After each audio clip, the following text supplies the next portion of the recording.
Hello everyone, welcome back to my channel Payal Abrar. So in this lecture I am going to take 3 PYQs. ठीक है, मैं 3 PYQ ले रही हूँ question number 4 के B part, C part and D part. ये तीनों आज एक ही साथ सॉल्व कर रही हूँ मैं।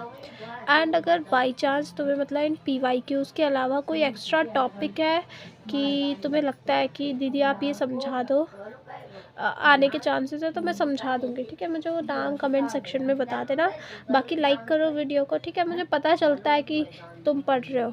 ठीक है, तभी इसी से तो मेरे को मोटिवेशन मिलती है वीडियो बनाने की।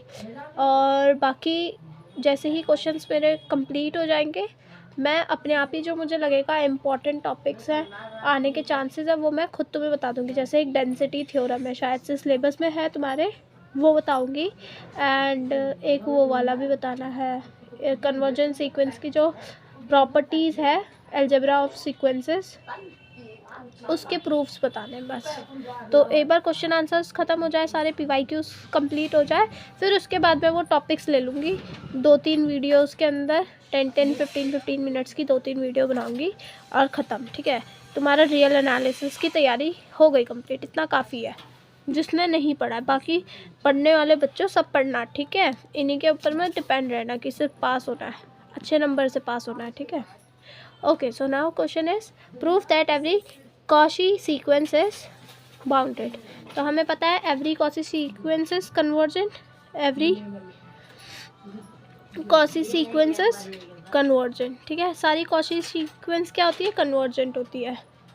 तो अब मेरे को एक तरीके से प्रूव करना है कि जो सारी कन्वर्जेंट सीक्वेंस है क्या वो बाउंडेड है। ठीक है, और इस पे ना एक और चीज़ ऐड होके आ सकती है कि प्रूव करो सारी कॉची सीक्वेंस बाउंडेड है। एंड तुमसे एक क्वेश्चन पूछ सकता है, is this inverse converse true. क्या इसका कन्वर्स भी ट्रू है कि अगर वो सीक्वेंस बाउंडेड है तो वो कन्वर्जेंट भी होगी, क्या ये कन्वर्स ट्रू है। ठीक है, ये भी हम करेंगे। तो every Cauchy sequence is convergent, so let x equals to x and b a convergent sequence. मैंने एक कन्वर्जेंट सीक्वेंस ली, देन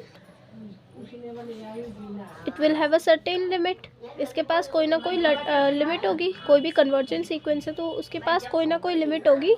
मैंने कह दिया से x, मतलब limit of x n is what, l है, l कह रही हूँ, x है। ठीक है, मैंने x मान लिया। तो फिर क्या, then for choose an epsilon greater than 0, epsilon greater than 0 there exist k belonging to natural number. मैं सिर्फ डेफिनेशन लगा रही हूँ, नथिंग एल्स। ठीक है, तो k belong to natural number. हाँ, फ़ोन आ रहा था, बच गई, वीडियो बच गई। हाँ, then for choose an epsilon greater than 0 k belongs to natural number such that, क्या लिखते हैं, mod of x n minus x is less than epsilon, सारे n greater than equals to k के लिए। तो मैं लेट इन पर्टिकुलर में epsilon की वैल्यू 1 ले रही हूँ। ठीक है, पर्टिकुलर केस है कोई, I am taking epsilon equals to 1, epsilon 1 है। ठीक है, एज एप्सिलॉन इज 0 और वो आर्बिट्रेरी है, कोई भी वैल्यू ले सकता है एप्सिलॉन। तो मैंने थोड़ी देर के लिए मान लिया कि एप्सिलॉन 1 है। तब क्या हो जाएगा, mod of x n minus x क्या हो जाएगा, लेस देन 1 हो जाएगा। मॉड को अगर मैं ओपन करूँगी, मॉड को मैंने हटा दिया तो ऐसे हो जाएगा 1 माइनस 1। तो एक्स एन क्या होगा, 1 plus x and minus 1 plus x, ऐसा होगा। ठीक है, इसके बाद मैं ये वाला पार्ट ले रही हूँ। तो x n is less than 1 plus x, दोनों तरफ मॉड ले लोगे तो मॉड ऑफ एक्स एन क्या होगा, 1 प्लस एक्स के मॉड से छोटा होगा। ठीक है, और 1 प्लस एक्स का मॉड ऐसे मैं लिख सकती हूँ, which is equals to 1 plus mod x. ठीक है, तो मेरा क्या आ गया, mod of x n is less than 1 plus mod x. तो ये जो थ्योरम्स होती है, या फिर तुम मतलब इन्हें समझ लो। ठीक है, जैसे जैसे स्टेप्स हो रहे थोड़ा समझ लो ताकि तुम समझ के लिख सको। पर अगर रट्टा मत लगाना, रट्टा लगाओगे कितनी सारी थ्योरम से क्या क्या करोगे रट्टा लगा के। ठीक है, तो मैंने ये कह दिया for all n greater than equals to k। Now देखो, मैं कह रही हूँ let m equals to maximum. m क्या है, एक मैक्सिमम ले रहे हैं हम, जो कि किसका मैक्सिमम है, मॉड ऑफ x1 का मैक्सिमम है, मॉड ऑफ x2 का maximum, dot dot dot 1 plus mod x का भी मैक्सिमम ले रहे हैं। तो फिर हम क्या करेंगे, then mod of xn is less than equals to m हो जाएगा।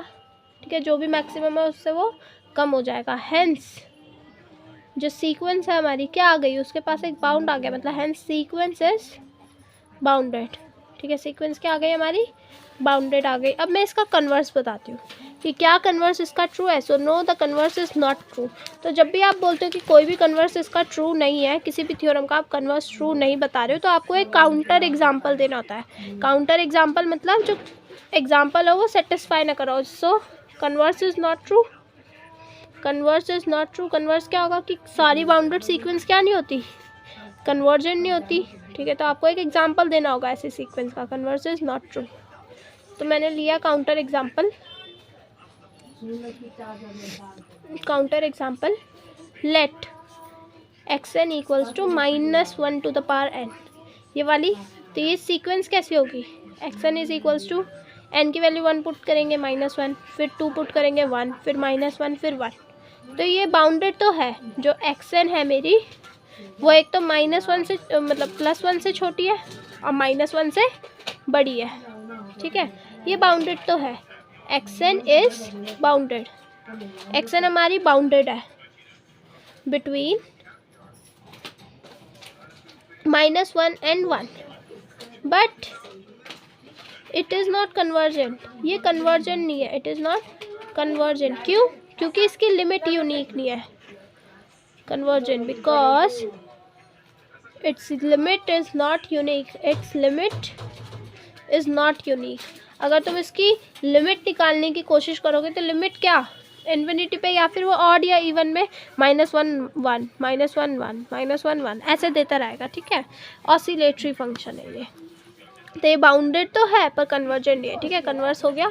नाउ नेक्स्ट क्वेश्चन इज, ये वाली जो सीक्वेंस है ये कन्वर्ज नहीं कर रही है, हमें इसको प्रूव करना। आई थिंक ये हार्मोनिक सीक्वेंस कहते हैं, इसका नाम हार्मोनिक है। ठीक है, तो मैं इसका प्रूफ दिखाती हूँ।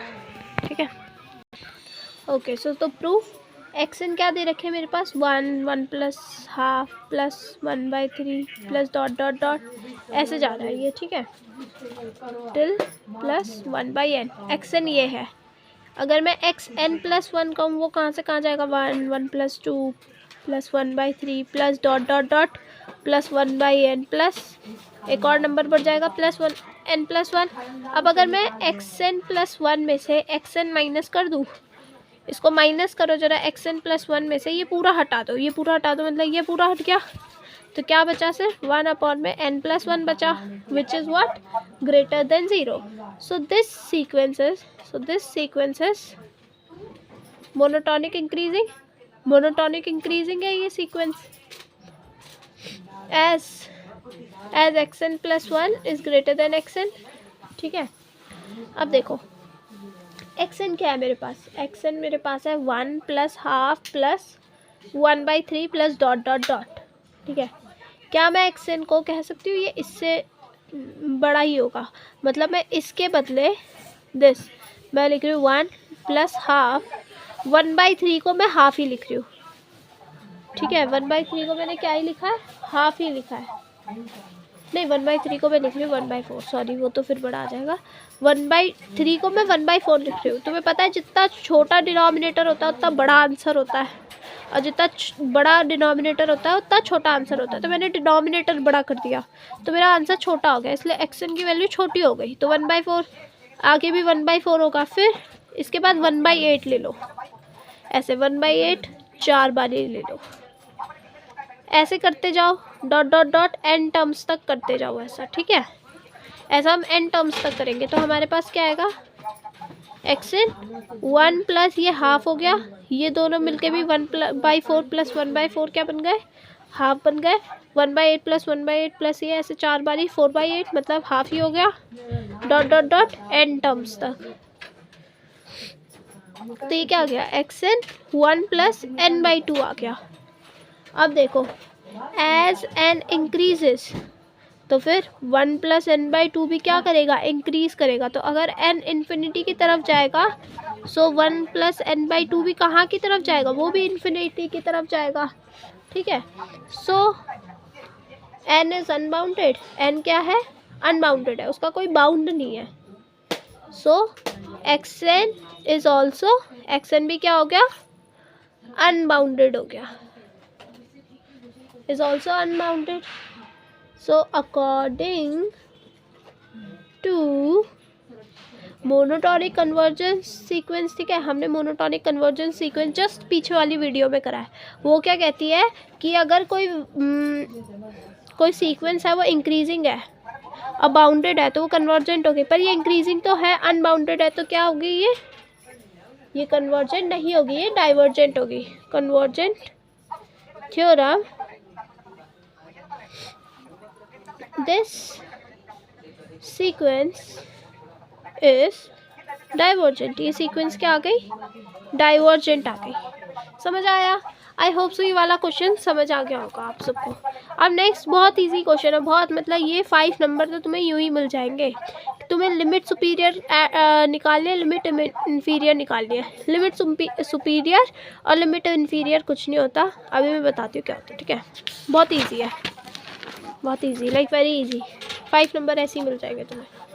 तो मैंने लिखा डी पार्ट, हमें एक्शन दे रखा है -2 to the power n 1 + 1/n, इधर रखा ना, हाँ, और -1 to the power n 1/n, मैं इसे यहाँ लिख रही हूँ, ठीक है। तो अब देखो n अगर ऑड होगा तो ये माइनस साइन बाहर आ जाएगा, और n इवन होगा तो ये माइनस साइन गायब हो जाएगा। ये बात पता है? तो मैं एक बार क्या ले रही हूँ, एक बार मैं कह रही हूँ let n equals to odd. n odd है तो n को मैं कुछ इस फॉर्म का ले सकती हूँ, 2n + 1, ठीक है। ये ऑड नंबर को रिप्रेजेंट करता है। तो मैंने कहा xn is equals to -2 to the power 2n + 1 upon में 1 + n। तो ये माइनस साइन इसका बाहर आ जाएगा, ये आ जाएगा 2 to the power 2n + 1 1 + 2n + 1, ठीक है। ये शायद से ना क्वेश्चन गलत है, 2 मिनट, क्योंकि ये ऐसे तो डाइवर्जेंट आ जाएगी, इसकी तो लिमिट होगी नहीं। यहाँ पे भी -n है, यहाँ पे -n होना चाहिए, तब ये सही होगा, ठीक है। तो -n लेके चलेंगे, क्योंकि ये एक क्वेश्चन बुक में भी है, शायद से बुक में देखा है, या फिर मैंने तो सॉल्व करा हुआ है अपने नोट्स में, हमारे टीचर ने करवाया था, तो वहाँ पे -n ले रखा मैम ने, ठीक है। ये माइनस, क्योंकि नहीं तो अगर ये माइनस नहीं होगा, ये लिमिट, मतलब जो भी ये है ना लिखा हुआ, ये इन्फिनाइट हो जाएगा। इन्फिनिटी में इसका आंसर इन्फिनिटी ही आएगा, ठीक है। तो इसलिए हम यहाँ पे -n लेके चल रहे हैं। तो देखो जब ऑड है, n ऑड है, तो हम ऐसे लेके चलेंगे, माइनस है, माइनस साइन बाहर आ गया, तो ये हो गया -1 अपॉन में 2 to the power 2n + 1 1 upon 2n + 1 x n. तो लिमिट एक्सन निकालो, n टेंडिंग टू इन्फिनिटी क्या आ जाएगी, limit n tending to infinity. ये पूरा लिख सकते हैं हम, ऐसे सीक्वेंस का साइन बना दो, ये 1 + 1 अपॉन में 2n + 1। ये तो एक्सपोनेंशियल फंक्शन है, इन्फिनिटी पे आंसर इन्फिनिटी देगा, ये भी इन्फिनिटी पे आंसर इन्फिनिटी देगा। तो फिर 1 अपॉन में इन्फिनिटी क्या होगा, 0, ठीक है। ये 0 हो गया। अब अगर l ऑड है, वो तो कर लिया आपने, l इवन के लिए करो, तो l इवन होगा तो n कुछ इस फॉर्म का होगा, ठीक है। डाल के देखो, पुट करो, xn is equals to -2 to the power 2l 1 + 1 upon में 2l माइनस, ठीक है। तो माइनस का साइन जो 2 के साथ है, इवन पावर है, तो वो माइनस का साइन गायब हो जाएगा, 2 to the power -2l 1 + 2l। क्या एक खाऊंगी ना, ठीक है। ये ऐसा हुआ, तेरे को 4 दे रखे हैं। अब xn क्या है, xn 1 अपॉन में 2 to the power 2l 1 + 2l 1 upon में 2l। लिमिट निकाल लो, सिंपल। लिमिट क्या आ जाएगी मेरी, n tending to infinity, put करो 1 अपॉन में 2 to the power l।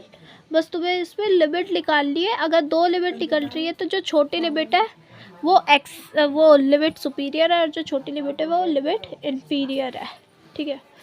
तो लिमिट क्या आ गई, इसमें से भी आ गई 0, इन्फिनिटी पे 0 आंसर, इन्फिनिटी पे इन्फिनिटी आंसर, सॉरी इन्फिनिटी पे इन्फिनिटी आंसर, यहाँ पे भी इन्फिनिटी आएगा, ठीक है। 1 में इन्फिनिटी क्या होगा 0। तो यहाँ पे लिमिट इन्फीरियर को मैं ऐसे भी शो करते हैं, limit inferior is equals to 0 which is also equals to limit superior x। ठीक है, समझ आया। इसमें दोनों सेम है। नेक्स्ट क्वेश्चन में दोनों अलग अलग आएगी। ठीक है, लिमिट इन्फीरियर अलग होगी, सुपीरियर अलग होगी। तो आ जाओ कैलकुलेट करते हैं। नेक्स्ट क्वेश्चन है -1/n। तो आंसर देखो, वीडियो ख़त्म होने वाली है जल्दी, स्टोरेज प्रॉब्लम। तो अब अगर -1 की भी पावर n है, n ऑड है तो माइनस साइन बाहर आ जाएगा। ठीक है, तो ये पता मैं डायरेक्टली लिख रही हूँ। एक्सन जो है वो ऐसा हो जाएगा -1/n, क्योंकि माइनस साइन बाहर आ गया तो वो ये हो जाएगा। लिमिट निकालो to the power n tending to infinity. X n क्या आ गया मेरा, इसमें क्या आ गया, एक्सन मेरा आ गया 0। अब दूसरे अगर n इवन है तो माइनस साइन तो हट जाएगा, तो एक्सन क्या बन गया, सिंपल 1/n। तो यहाँ पे limit n tending to infinity, x n क्या आ गया, यहाँ पे भी 0 आ गया। मतलब limit inferior x n is as same as limit superior x n which is equals to 0 only. दोनों में सेम है। बट अगर मैं एक और क्वेश्चन दिखा रही हूँ उसमें दोनों में अलग अलग आ रही है, तो आप कंफ्यूज मत होना। जैसे यहाँ पे एक ये क्वेश्चन है, x n is equals to -1 to the power n 1 + 1/n। n odd है तो कुछ इस फॉर्म का होगा। तो देखो माइनस बाहर आ जाएगा साइन। ठीक है, तो -1 हो गया। ठीक है, -1 की पावर कुछ भी रखो, ऑड है तो -1 ही आंसर देगा। और ये क्या होगा, ये इन्फिनिटी पे ये पार्ट 0 हो जाएगा, ये सिर्फ 1 बचेगा। तो 1 + 0, तो -1 × 1 क्या होगा, -1। n इवन है, -1 टू द पावर इवन है, मतलब 1 आंसर देगा। 1 + 1/2n, ये तो 0 हो जाएगा लिमिट लेने पे, ये हो जाएगा 1। तो मतलब हमारे पास S' क्या आया, जो दो लिमिट है वो क्या आई, -1 और 1। तो लिमिट सुपीरियर क्या आएगा 1 और लिमिट इन्फीरियर क्या होगा -1। समझ आया, बस ये क्वेश्चन है। Okay, so see you in the next video. तब तक लाइक करो, कमेंट करो and share with your friends. ठीक है, ताकि उनका भी भला करो यार। और थैंक यू। समझ आ जाए तो प्लीज़ थम्स अप दे देना एक वीडियो के एंड में, कमेंट सेक्शन में।